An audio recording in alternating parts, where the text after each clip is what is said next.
పశువైద్య శిబిరంలో పశువుల పెంపకం పోషణలో తగు జాగ్రత్తలు తీసుకోవాలని అవగాహన కల్పించిన పాపనపేట మండల పశు వైద్యాధికారి డాక్టర్ సౌమ్య రెడ్డి. పాపనపేట మండల్ నాగ్సన్పల్లి గ్రామంలో పాడి రైతులు తమ పశువుల పెంపకం పోషణలో తగు జాగ్రత్తలు తీసుకోవాలని పాపనపేట మండల పశు వైద్యాధికారి డాక్టర్ సౌమ్యారెడ్డి తెలిపారు. శనివారం నాడు జిల్లా పశుపట్నాభివృద్ధి సంస్థ ఆధ్వర్యంలో పశు సంవర్ధక శాఖ ఆధ్వర్యంలో పశువులకు గర్భస్థ పరీక్షలు నిర్వహించి తగిన మందులను అందజేశారు. ఈ సందర్భంగా ఆమె రైతులకు పశుపోషణపై అవగాహన కల్పిస్తూ పాడి పశువులు పెయ్యలు సకాలంలో ఎదుగు వచ్చేలా మరియు చూడి కట్టేలా చూడాలని అన్నారు.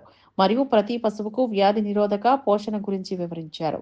ఈ సందర్భంగా శిబిరంలో 57 పశువులకు గర్భస్థ పరీక్షలు, 18 పశువులకు సాధారణ చికిత్సలు, 11 పశువులకు కృత్రిమ గర్భధారణ, 52 దూడలకు నట్టల నివారణ మందును తాగించడం.